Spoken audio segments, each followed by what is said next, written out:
Between COVID fatigue and vaccine hesitancy, getting into the COVID vaccine game right now might, at face value, seem like a bad business move.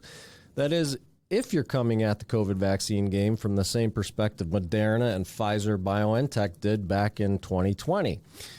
But maybe if you bring a new vaccine paradigm to the population, you'd find that COVID fatigue and vaccine hesitancy are actually the driving forces behind commercial acceptance of your product.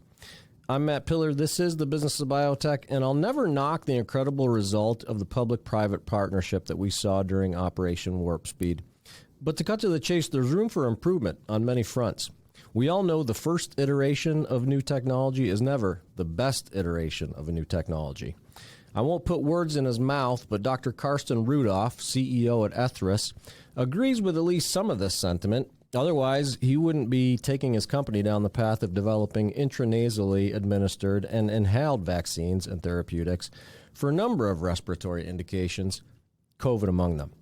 I caught up with Dr. Rudolph in San Francisco to tape today's episode. Let's give it a listen.